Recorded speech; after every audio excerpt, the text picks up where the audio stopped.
Hey, this is Jotham, welcome back. I'm going to be doing a video talking about my design intentions for the adventures of Chico and Grande.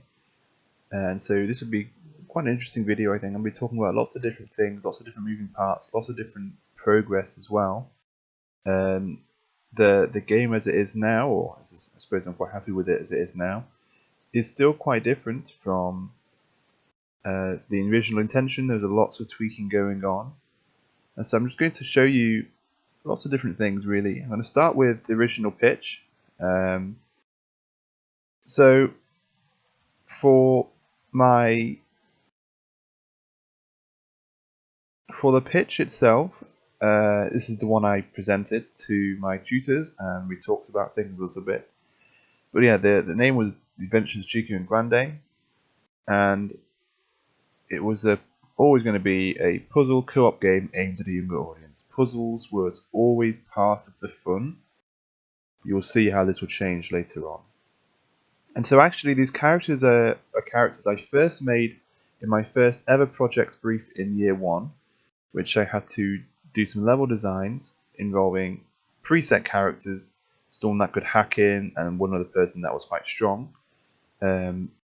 And so with that I designed, just in my head really, 2 different characters, one called Chico, one called Grande, that could work together. Then the idea took hold again when I was presented with another opportunity in my first year, and I was told I could draw some characters as part of a brief, and so I decided, okay, I might as well use these two. These two are quite fun, and I'd like to have them a bit more interesting and a bit more fleshed out. And so I started with a mood board for designing these characters, lots of different sort of masks and different sort of sizes, I suppose, for the characters. I went through multiple different design iterations. I wanted to really get the feel of these characters. I'm not a very good artist, I'm sure you can see, but I just wanted to get the feel of them across. And I ended up with a final submission here of both of them. Just chatting and getting up to mischief and having good fun and that sort of stuff. So the characters already existed, but of course to put them into a game would be quite a task. So I took lots of inspiration from different sorts of games. So first of all is the Lego games. I think I took a lot of inspiration for the top down and you're sort of moving through different set areas. There's lots of puzzles and corny action. That's good fun really. And so I've got some pictures there. And the puzzles I wanted to take inspiration from Portal a little bit. That's a game I played quite a while ago, but I still remember how engaging it was to figure stuff out. And I mean, the puzzles I came up with weren't exactly like Portal, but I think still conveyed some kind of challenge for the players to figure out. And then, of course, finally, Guacamelee, which was this fighting game, very cute art style, very action-packed. That was a game that was a big inspiration as well, more for the aesthetics rather than anything else, but I did want to get some kind of combat in that would be a bit more interesting than just button mashing. So, with being an inspiring level designer, I wanted to have certain kinds of levels. The levels must be diverse in location and revolve around themes that could impact impact the mechanics. But the puzzles must be simple and the combat easy to grasp. The target audience is young, and the level design should reflect this. And so, we'll be talking lots about level design later on in the video, but it was always part of the plan to have these quite nice puzzles and combat that wouldn't be too difficult, but once again I just didn't want to bust and mash. And of course, the target audience being young, it doesn't have to be serious. I really wanted to tap into the quirky and exciting and the big daft nature of these things. And so the scope, honestly, I just said the premier challenge will be AI enemies that react to the player. And how this turned out changed. I don't actually have any AI in the game, thank goodness. I'm doing AI in other projects, and it's just, oh my goodness, I couldn't do it for this game. But I still got some blueprints that are a little bit difficult to understand on the first pass, so we can talk about that later as well. So implementing mechanics may also be a challenge, as well as a true co-op experience. The levels themselves are quite easy to design and will be the main focus of the gameplay experience. And yeah, I came up with a really nice level, I think. Fair bit of iteration. The things I have to think about is quite different from other types of games I normally play. The games I like to play mostly are strategy and action adventure games. This is sort of a different type, but it was still a lot of fun to delve into this sort of level design. And of course, I'll be talking about a lot about that as well. But actually, I'm going to first talk about the mechanics. It's true. The implemented mechanics were a challenge. It spent a long time trying to figure this out and get everything working. Let me just open the different blueprints. So I want Chico open and I want Grande open. So not a tiny blueprint, a fair size blueprint for both players, but I had to do quite a lot of mechanics for this. I wanted both players to be fun. That is the most important thing.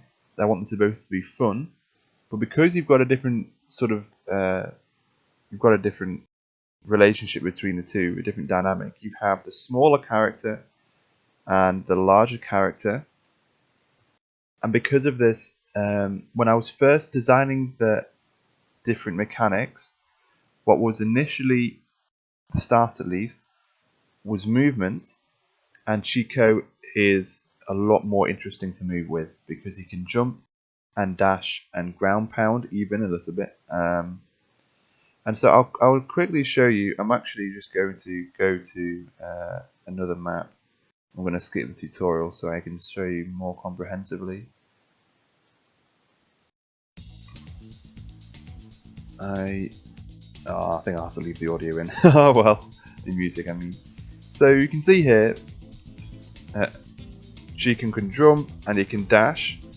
And before thinking about anything about combat, he's a lot more fun than this quite slow and hulking character. And this was a big thing because when I was testing it out, everyone said they much rather played as Chico because he can move around. And admittedly, Chico's on a WASD, so his movement scope is effectively 8 directions, as well as a jump as well. So maybe not as, not as many options as Grande, who I can move in all 360 degrees if I wanted to. But even still, Grande is quite slow and Chico is quite fast. How to resolve this? Well, first of all, I said, why don't I give Grande the opportunity to charge? Because this gives him a burst of speed that, to be honest, was so much fun. When I first implemented it, I would just run around the place, doing this for ages and ages, but only have it last a short while.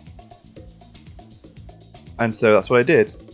I changed the timing eventually. I think it was too long at the start. I changed it so it was about a second or so, and that when you do it properly, it creates a real sense of force and momentum.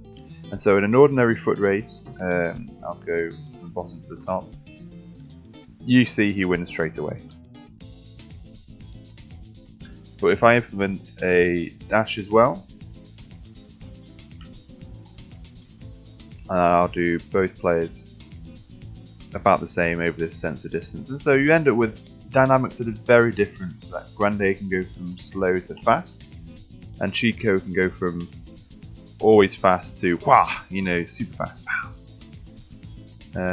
Yeah.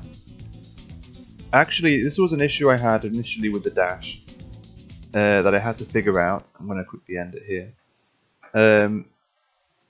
With Chico and his dash, I had to set the relative rotation because it would look really weird the way he would move. It was so strange. I thought this was really, really awful. So I wanted to add a bit of rotation, but also actually to get the dash to work in the first place, I needed to get this sort of multiplier and have this to work and only work on one player, which leads us to how I got the split screen. So I've got 2 player starts. I haven't got, I suppose, the blueprints of the characters in. And that's because the characters themselves, there are no player characters when I start the game. It is a little bit complicated, but it'll make sense. So, the co-op, it was an issue. I initially just had 2 characters that were running around the place, and it didn't really make any sense, because their controls will be shared. It was like, what on earth? This is terrible. So I need to have different characters in the game. I need to have 2 different players. And you can do it in Unreal Engine. It just takes a bit of time. So, event begin play. This is the camera. I'll talk about that later. Get the player start points and spawn input receivers. So I'm getting these 2 start points here, 1 and 2. And then I'm spawning an input receiver. The input receiver is then waiting for input action start. That's what we're waiting for. The input action start is kind of easy to remember really. It starts on the controller and spacebar on the keyboard. So the first time we do it, we spawn this character menu. You can see that, and I'll just do the other one as well. So spawn the character menu, and then we press it again, and we spawn our 2 characters. That's the way I've done it, and so it's a bit more complicated than just dragging in player starts and hoping for the best. You know, there is something going on here. We spawn the player. So the first time we actually display the character sheet that we can look at, and then we're spawning the player, and we're setting this as the other, right? Setting the character menu, just getting rid of it basically. So all these different things I'm not going to go into too much, but I am going to quickly show if I can find it. Here we are. So it's a bit complicated going through. I just said get player start. You know, hang on, where did I go? Whoops. Input receiver, my mistake. Okay, so I just to do spawn player, but there's actually a lot of stuff that goes in there. I get lots of things in a row. So it sounds easy, but it's a bit more complicated than that. The most important part about that is this part here. I'm spawning the player. I'm spawning access from class, 2 array elements, BP underscore Chico, BB underscore Grande. That's how I'm doing it. And I'm getting from the character choice. It's all linked together, but this means that player 1 will always be Chico and player 2 will always be Grande. If I wanted to, I could change them and it would break the game and it'd be awful, but it would still technically work, and player 1 could be Grande, player 2 could be Chico, but that sounds terrible. Let's not do that. And then, you know, we're possessing them, it's all working together. And that's cool. But I wanted to explain that, and hopefully you got what happened there. Because this is why we have 2, that's how I got the co-op to work, and this is why we have 2 different two different event graphs. Lots of things to think about. That's why the velocity looks like this. And that's why if I ever show any other blueprints, I always have to cast 2 different things, and whenever I want these guys to be involved, I always have to do player controller 0, which is Chico, and player controller 1, which is Grande. I need to do both of them at the same time if I want it to work. So I just wanted to explain that so that you can understand this is what we had to do. Okay, so back to the mechanics. I'm not finished just yet. So I was talking about how the movement was pretty interesting, and I gave Grande a bit more exciting movement, but he still felt a little bit sluggish and a little bit boring. And so to remedy this, I will quickly get rid of these. I decided to give Grande the ability to pick up and throw things, and this was always part of the plan, but the exact way I did it isn't necessarily. And so it's a really nice little set of blueprints, this. So, input action movement ability 2, which is B. Oh no, it's not. My mistake. Okay, the issue is I'm working with a Xbox controller, and also in my head I normally play with PlayStation. It's like I just get these things mixed up all the time. It is Y. It's triangle. It's Y. It's the top button that I'm pressing to pick this up. So when I do that, I'm setting this collision enabled, and there's this big collision here. This will cause problems later as well as this one, but we'll talk about that later. We'll talk about that another time. Right now, this becomes enabled. It's a collision, and its collision is overlap or dynamic. And as long as you're not holding anything, then pick up an object. But if you are, then throw an object. And so, pick up an object. I'm grabbing the component at location with rotation. Sound like a rap. I'm setting is holding to be true, which means that now I will throw it if I press it again. And I'm setting collision response to channel for the pickup component. So what is this pickup component? Tell me. It is over here. So I'm casting to the rock. I have the crate open. The crate's the child of the rock. I'll open that one up as well. And I'm saying this will be the pickup component, and this will be the object pickup. And if I'm overlapping, I will say I can pick up an object. If I'm no longer overlapping, I'll say I can't. And so I'm guessing the real location of the object. And then I'm guessing the physics handle, which is something is too complicated for me to explain right now. But I'm getting the physics handle and I'm saying I want you to get this thing to connect with this thing, the pickup component. Pickup component was just defined just there as a thing I overlapped.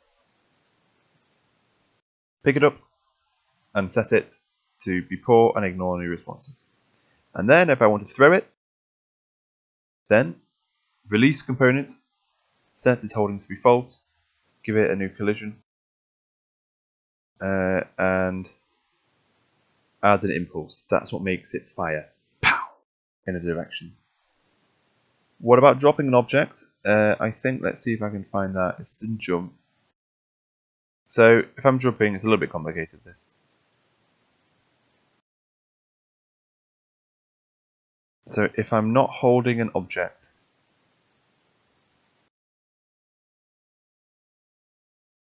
then drop the object. That's a double negative. So if I am holding, then drop the object. And then jump anyway. That's what causes drop the object. For this to happen, set is holding to be false. Same thing as this pretty much. Just without adding an impulse. So you drop it instead of throwing it. That's the most important part. But that only happens when you jump. Yes. So, now with throwing as part of the game, it made Grandé a lot more interesting. And it also gave me a bit more to think about. Hopefully the music isn't too loud. I'll tell you what, I can make it really quiet. Okay, there we are. Let's get back to it. Right, so with these things in mind, with these mechanics, I then set about creating the level design. And I did it in this order because I didn't want to have levels without understanding the mechanics first. And this is important because if I want to have certain kinds of puzzles, I need to understand what the player can do. And it's no use to add an extra, and this is a problem because I did it. I added extra mechanics and it messed everything up, right? I did it with one thing, and I'll explain about that a little bit later. But with the mechanics I've got is Chico can jump quite high, Grande can jump quite low. He can dash and destroy things, and Grande can pick up things. And so Grande can be the one to add pace into the game, and Chico is the one to add versatility and mobility to the game. And so with that, we've got to open this door. Originally, these two buttons were over here, but I changed it because I wanted the I didn't want to mess with the camera, basically. It was quite fragile at the time. I needed to have both players being able to see the door, and if the buttons are over here, then you can't see it. But if the buttons are here, then you can. And the objective was always to get 2 people up here, and you need to. Chico can jump up straight away. He's no issue, but there's something in the way, so we need to get Grandé. It's not like Chico can feel self-important thinking, "Oh yes, look how amazing I am." And to be fair, if a player is really good, he can get them to jump up, but they'll discover that on another playthrough. In all the testing, no one discovered that. And so we've got to explore a little bit, and you find this thing here. We have a little helpful tooltip. I do that later, but in any case.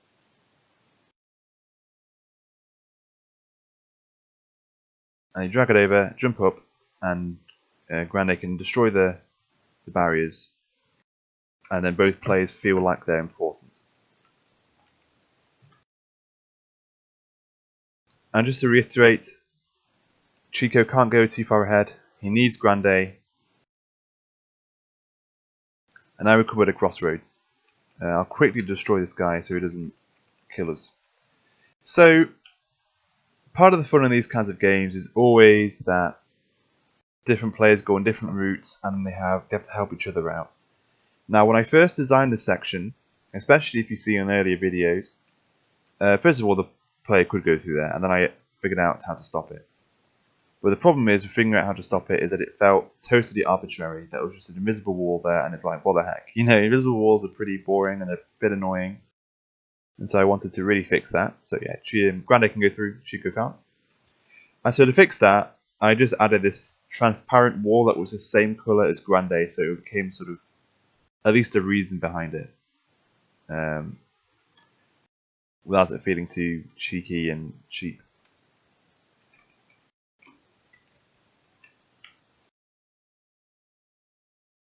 Okay, and so here we introduced another mechanic, which is, well, they should have already figured it out, but how to throw. Lots of players just sort of ran with it and then found, heck, they can't get past. Eventually they figured out they could either just run across if they were really fast, or they could throw it as well. Both is fine, but throwing it is preferred. Yeah, and then they can use that block to jump up.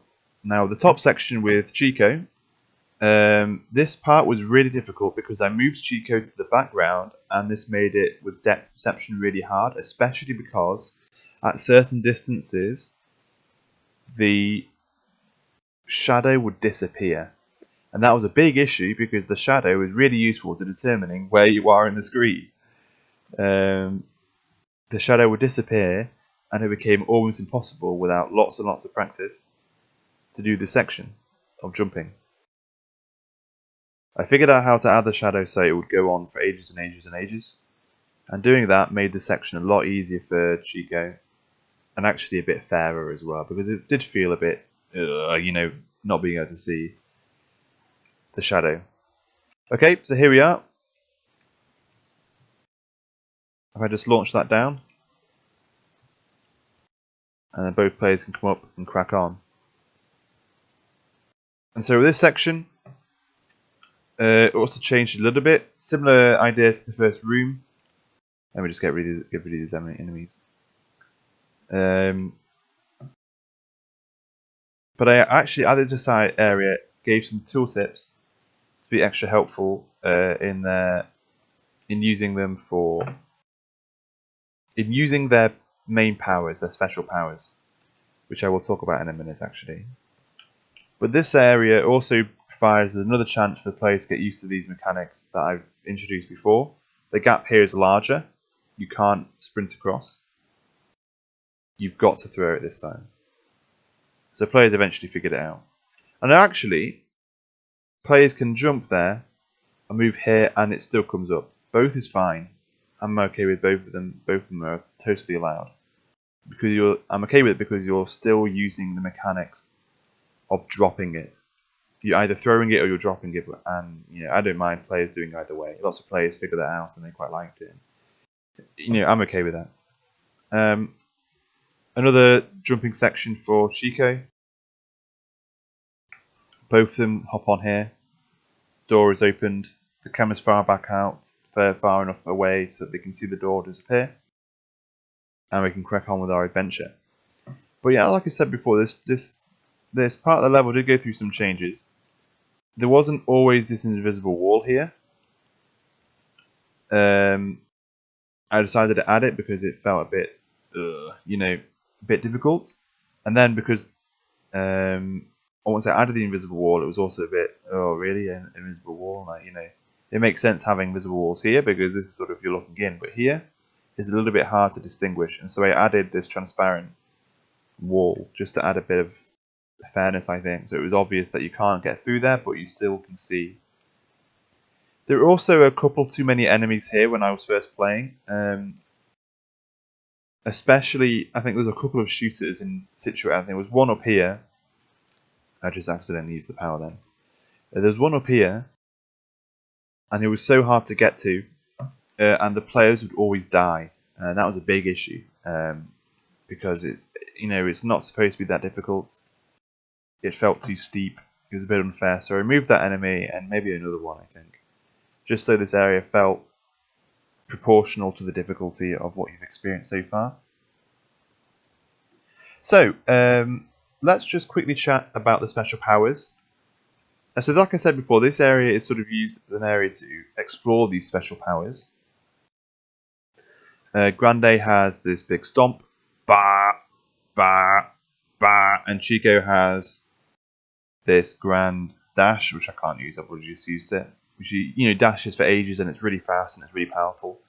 These were added a bit later on. I wanted to give the players a reason for surviving, something quite fun to explore as well in its use. So I called Grande's Super Stomp and Chico's Super Dash, and I gave them a nice little colour as well, so it's obvious. These did cause a bit of a headache. The Super Dash was okay, I got that to work fine. And the way it works actually is that I have this ability warm-up float that goes up every 0.1 second or something. Every second it goes up 0.1. So after 100 seconds it fills up to 1. That's when you can use the ability. That's what these chili peppers are. Slowly filling up. And so with this, once you would use it, it would become super powerful, and then you would no longer have the ability. You set it back to 0. And the reason I did that was because you could, in theory, oh heck, whoops, did not mean to do that. But I'll show you anyway. You could, in theory, kill a bunch of enemies with it and be able to use it over and over again. Because when you kill enemies, you get an extra load of power, right? But I thought, well, actually, it isn't good level design at all. Actually, I think I much prefer that it's a bit harder. That you can't just chain and chain and chain superpowers. It becomes a little bit too easy, and would break the game in more ways than one actually as well. Because if you're flying around all the time, then it's impossible to get plan for that. And so I just said, all right, well, I'll after you use the superpower, I'll set it back to 0. It seemed like the normal and made sense thing to do, and I was quite happy with that. Okay, I'm quickly going back to the place where I was. There was an issue, however, with Grande's Super Stomp, and it's that whenever he would use it, bah, bah, bah, it's got a big area of effect. Anyone within those areas of effects would die instantly, and that's fine. But it would trigger all sorts of things. It still does trigger these pressure plates, but it would also trigger teleportation places as well. And this is where you fall, areas where you're not supposed to get to, or areas where if you do get in there, you're supposed to be punished because you've fallen in and you're not necessarily died, but it's a punishment really that he would trigger those and teleport all over the place. And this was more prevalent in the tutorial area, but it was also a big issue here. So the prime example is the bouncy. And so what I've done here is that if it's Grande, when he's inside the ring, he can bounce off the rings and it's super cool. As long as the component is the capsule components, then do all the code. But if it's anything other, then do nothing effectively. So it needs to be the capsule components. That's the most important thing. It needs to be that one there. If it isn't the capsule components, if it's this thing or that thing, ignore it effectively. It's not important. So that was an issue caused by the inclusion of a superpower. It took me ages to figure out, but I fixed it. And look at this, it's really resilient, it's still working. That's so cool. Okay, so this area here, I wanted to have a chase scene. This will annoy absolutely everyone. How I got this to work, I'll show you. I'll quickly do it a couple of times. Okay, here we go.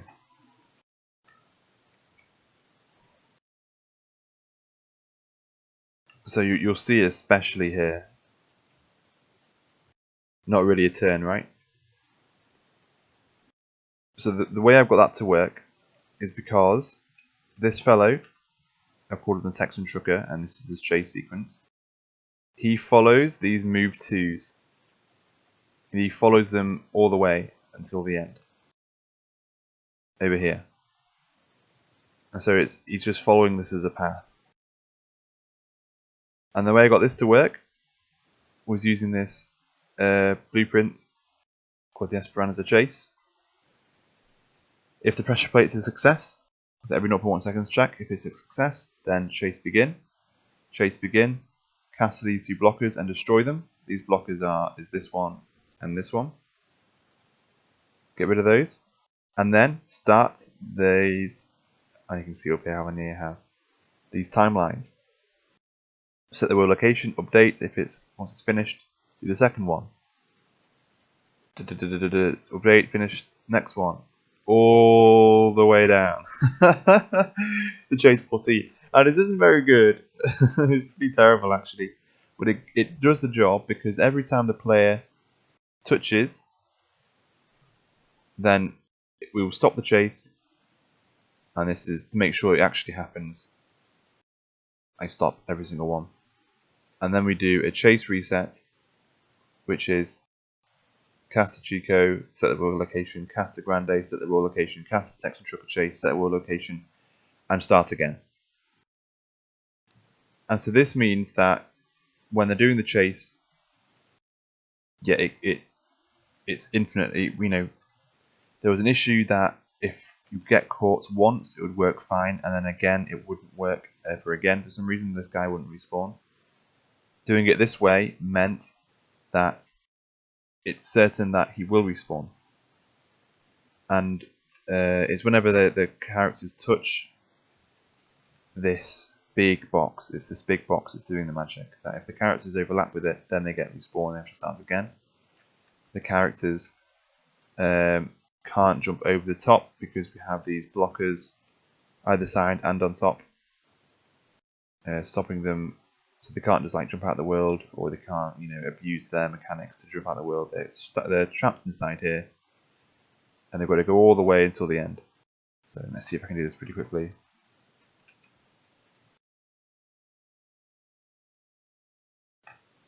Over the course of this development, I did get very good at doing multitasking controllers. Although I've clearly not learned how to do it with talking as well, so that's an issue. In any case, so this is actually a really good thing.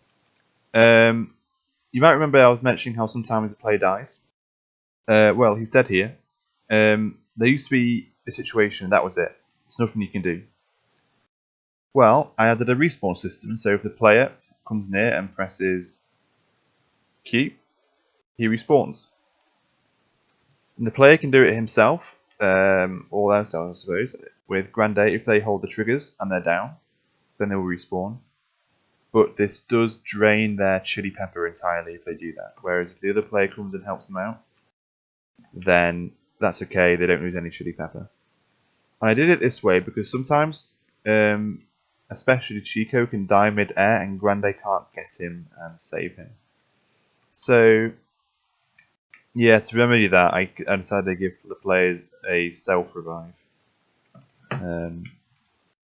And I think it works. It works pretty well. I used to have that as 2 seconds as well, but I changed it to 1 second because it was too long. You wanted it to be snappy. It's almost just, you're helping them get up. You don't want it to be too dramatic. So yeah, the players have a revive now when they lose health. Speaking of health, you would have noticed that there are these little Doritos on the floor. They act as the health pickups. The Doritos in the top parts of the screen is the player's health. Yeah, it's just part of the fun, really. Bit quirky, bit corny, bit interesting as well.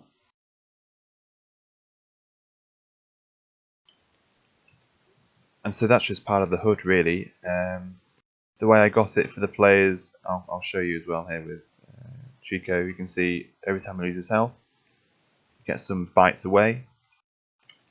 That's just an array of images that are dependent on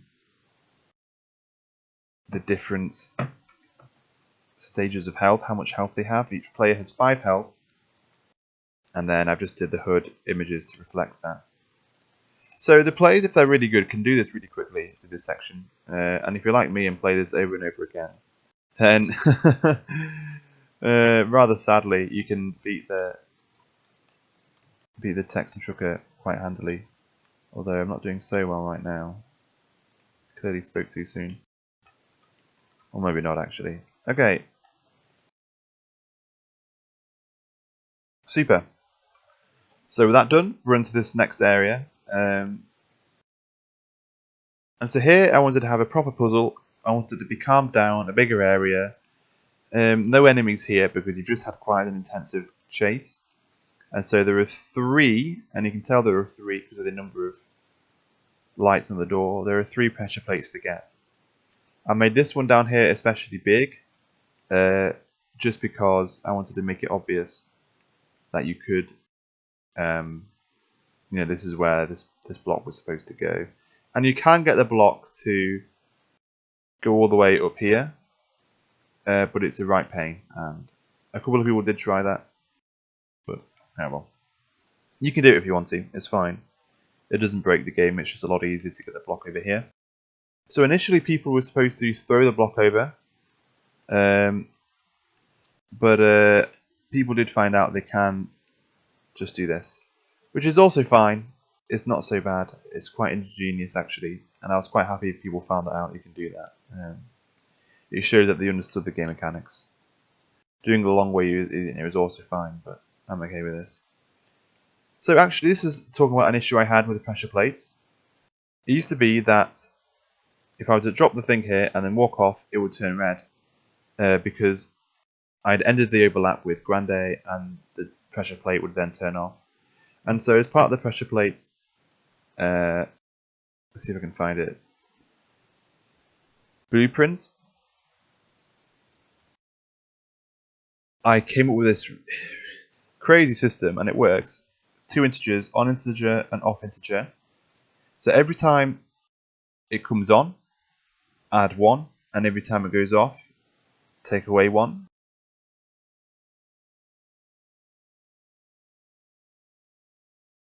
But if you end a overlap and A is greater than, sorry, A is not greater than B, then do not turn off.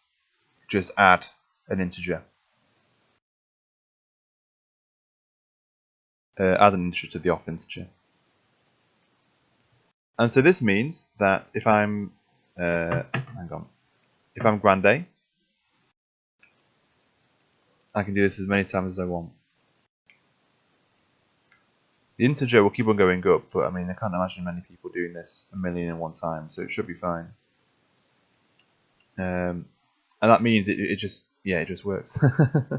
It's good. I'm really happy that works. It means that the game makes a lot more sense. You don't have to be, really trying to play around with kind of trying to get the box to go on while you can't, and it just makes a lot more sense, really. It's a pressure plate, right? So this section I had to change a little bit as well. It used to be far too hard for the players. One thing everyone seems to do is dash immediately after jumping. It doesn't work in this game. You have to wait before you want to dash. but it was still a bit hard for most people. So I just made this area a bit easier. And when I tilted the camera, I will have to talk about the camera in just a moment, but before I do, the line of sight was blocked, and so I just have to move this final pressure plate over here to the left rather than to the right. It used to be to the right, but I have to move that. So before we move on to the next section, I'm going to quickly talk about the camera once more. The camera, there's only one camera in the game. And at every tick, when it spawned, you might remember that in the game mode it would spawn a camera. It's doing these two things. It's calculating the camera movement, so it's getting the previous location, I'm getting the camera move speed, I'm setting the world location based off the array of average actors. The average players is Chico and Grande. And then if I'm calculating the spring, the length, so that's like, I suppose, the location for the length, so it zooms out. It's a bit more complicated. So I've got each loop, I'm setting the current player, and I'm adding the distance based off where the players are. And once it's completed, just sort of clear it, I think. As long as it's within the arm distance. So I've got a minimum and a maximum, is 3000, maximum 600 minimum. This just means, yeah, it can't go outside that bound. So that's the way the camera works. One more thing to say. The camera used to be, totally face on. Which was an issue because you couldn't see any depth. Depth was quite hard, and whenever you pass through a door, you couldn't see you'd pass through it.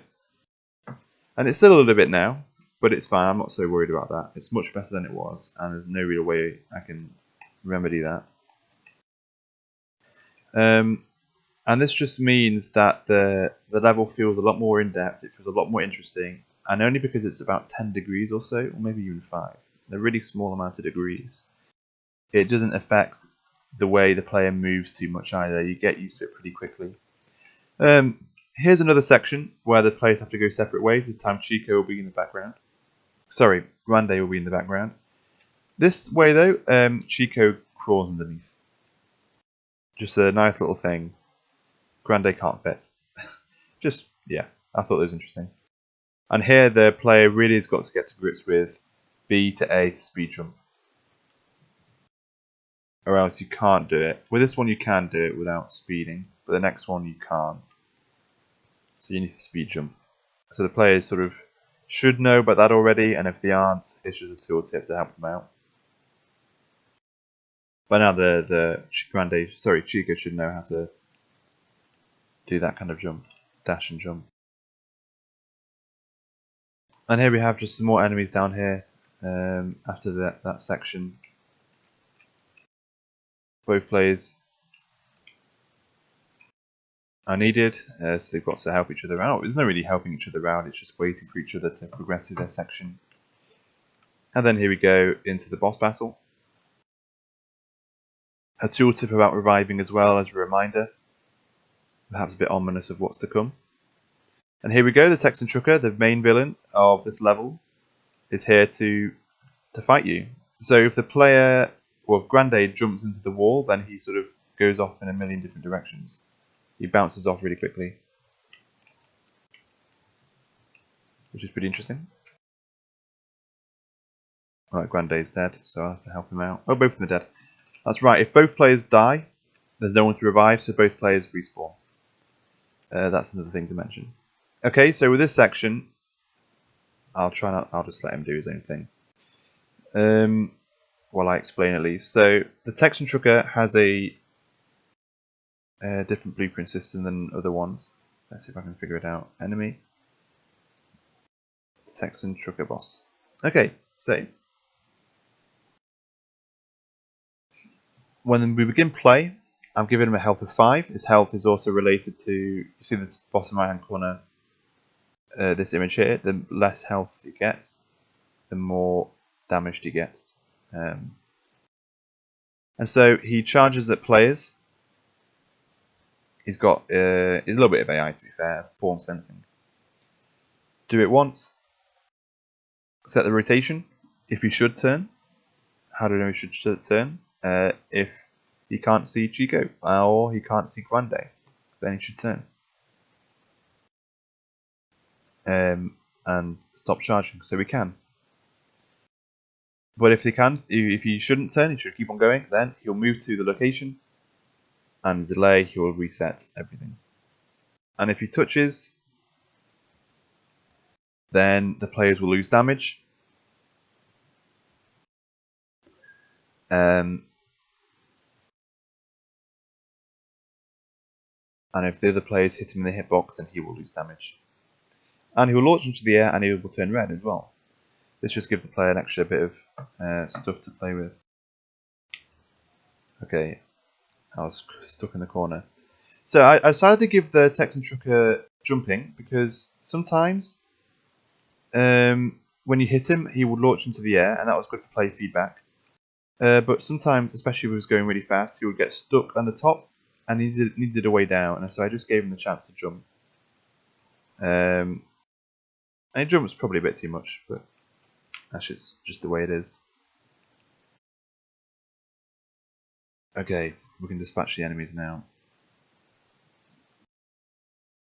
So on the outside you'll see these Doritos. These were originally a lot more of them, but they wouldn't respawn. I just changed it so that after about 5 seconds or so they respawn. A nice simple change, but makes the arena feel a bit more interesting, a bit more makes sense. There you go, that's an example. He got stuck at the top, but he jumps off. Yeah.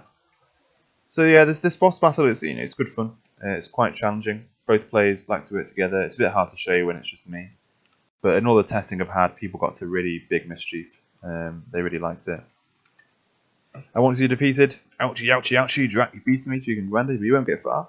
It's the end of the level. Another little cutscene thing.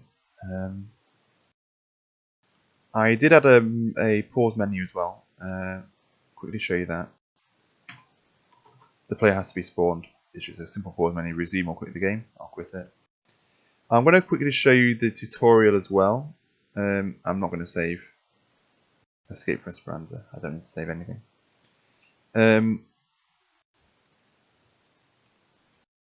So this tutorial section is the first area which I properly blocked out. I'm leaving this to last because there's a fair few changes. You can see the camera's at an angle here. So if I press play, you have this starting thing here, Adventure Chico Grande, and then we get in. So this is where I really tested out all the different mechanics against proper enemies. At the start of the game, both players have to be on top of these pressure points. This is something I decided on really quickly because this allows both players to be in position properly before we continue on with the game. And then this tutorial section, yeah, as I said, acts as a tutorial, right? So, telling you how to move, introduce the main villain, Baron von Ostrich. I'll rule this town now. Show no mercy. So then we can just crack on and beat them all up. It's quite a small arena. Grande will bounce off the sides, and now we can pick up this thing and throw it. Introduce some more difficult enemies. And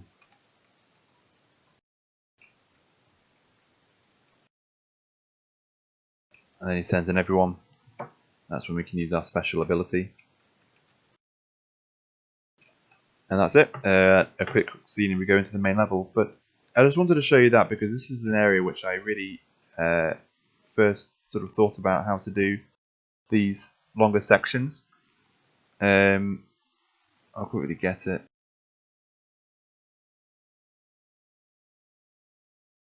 And so in the tutorial I have it that event begin play, spawn these health pickups, and then destroy the pressure plate actors, and the tutorial begins. And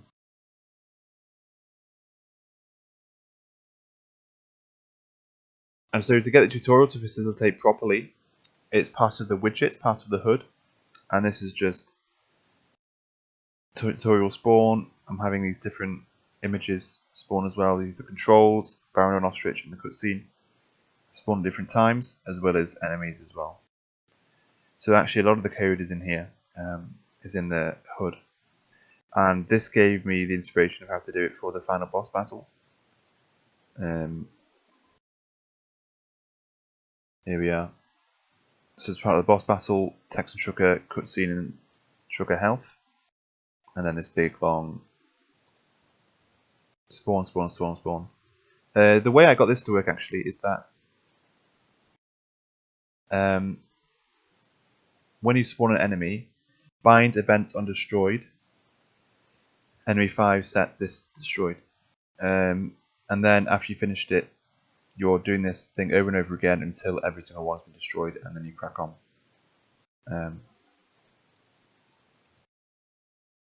So yeah, that's how I got it, so that it wouldn't crack on without you defeating all the enemies. So yes. Yeah, so I did mention before that the enemies would be something really difficult to do. And I also said as a counterpoint that there is no proper AI. There's a little bit, I suppose, in the text and sugar boss, but I'll quickly show you how I did the enemies. So I have a master enemy in which I just have a couple of a couple of things, which is taking damage. So that's part of every enemy. But then within the enemies, a couple of different things. So the enemy charger, when he sees the pawn, he will move to, or Grande he will move to. And if he's hit, then he will take damage. But if the other players hit him, then they take damage. It's all dependent if Chico is dashing, or if Grande is roly-poly. Same with the shooter, except the added danger that they're also spawning projectiles.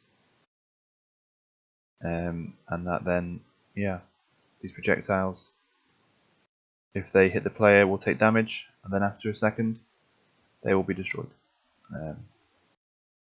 Quite simple, but also quite engaging, good fun. I think that's all I wanted to share. So, thanks everyone for watching, and hopefully you will see in lots of different sections of how I designed and the changes that happened because of it. So yeah, thanks for watching and see you next time. Cheerio.